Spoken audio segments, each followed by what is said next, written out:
We already met in 2010 in Sitges. Oh, okay, great. Yeah, Actually, I just take a picture with you.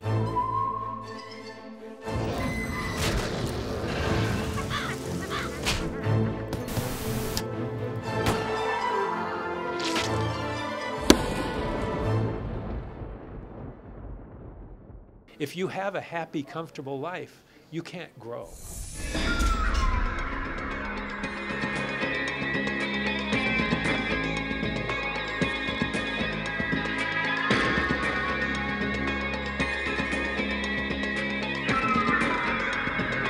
I'm a really fan of your Shining. Stephen King's The Shining. What do you think about the Kubrick Shining? Well, I love the Kubrick film as a Kubrick film. And I'd never loved a horror book as much as I loved that book.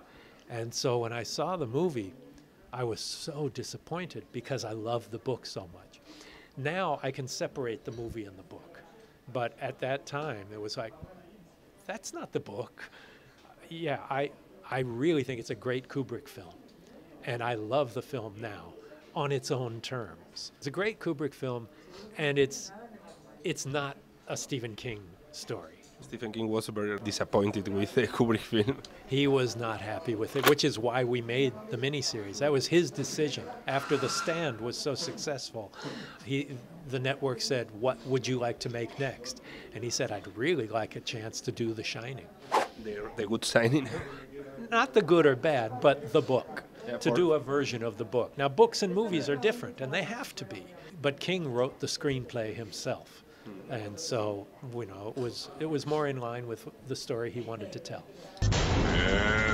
Seize your destiny, Mr. Torrance. Coming, sweetheart. How was work with Tony Perkins? He was already sick. He was sick, but nobody knew it at the time. There were rumors going around, and you know, it was a time when people could not admit to it because if you had AIDS, it would kill you. And people were afraid that it was catching. And it was a bad situation. None of us knew that that was going on at the time. Oh, I've killed before. And now I'm going to have to do it again. Or is it only the beginning? Psycho 4, The Beginning. And Tony wanted to direct Psycho 4, but Psycho 3, which he did direct, was not successful. So the studio didn't want him to do it. So it was difficult to be the director. Any director was going to have a tough time stepping into those shoes, but especially the director whose only movie was Critters 2 at the time. So Critters 2 and Alfred Hitchcock. Psycho 4, The Beginning, on video cassette. But it was an amazing experience, and he was the first Hollywood movie star I ever really worked with. It was a great experience, but it was complicated working with Tony, but really overall a fantastic experience. They're turning this peaceful little town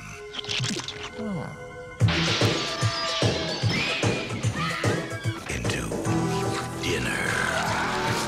How do you think about double feature with Gremlins and Your Critters?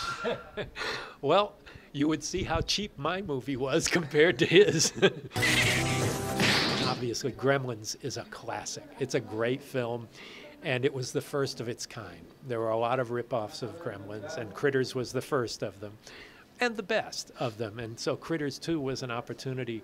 I had never done a comedy, and I still haven't done one since Critters 2. And it was the first time, it was my first movie as a director, my first feature film. And it was an opportunity to really have fun with it. And, you know, Gremlins is a far superior movie. But Critters is a nice, scruffy little... It's lovely. Yeah, it's lovely. It's lovable. Critters 2, the main course. You got nothing to lose but your life. When or why did you start loving horror movies? The very beginning. From the very beginning, I came from a broken home. My parents drew apart as I was growing up as a child, and they split up. They used to fight and all that. And I think the world of the fantastic, it's common for people to have not happy childhoods turn to the fantastic and the imagination as an outlet from that. And I think that's why a lot of the people who are drawn to the horror and science fiction genres are not popular. They're not people who are really social. They're not the prom king and queen. You know, they're people who are more internalized than externalized. I think you identify with the monster in some ways, of being different and not being part of society. And in a way, it's a way to join a certain society of people, of outcasts. You know, the people who embrace horror films are not the people who become the popular kids in high school, but they are the people who become successful later in life. If you have a happy, comfortable life, you can't grow. If you have a stunted, problematic life where you have that which doesn't kill you makes you stronger, as Nietzsche said. If you have hills to climb, your legs will be stronger. And I've never said this before, but you know, it's finally something I haven't talked about before. How is going your Master of Horror? There's no more Masters of Horror. Oh, it's been dead for years. But we may do something similar, but there won't be any more Masters of Horror. But not by that title. I don't see all of them yet. Well, then it's not over for you. Saludo, Rincón Oscuro. Thank you very much.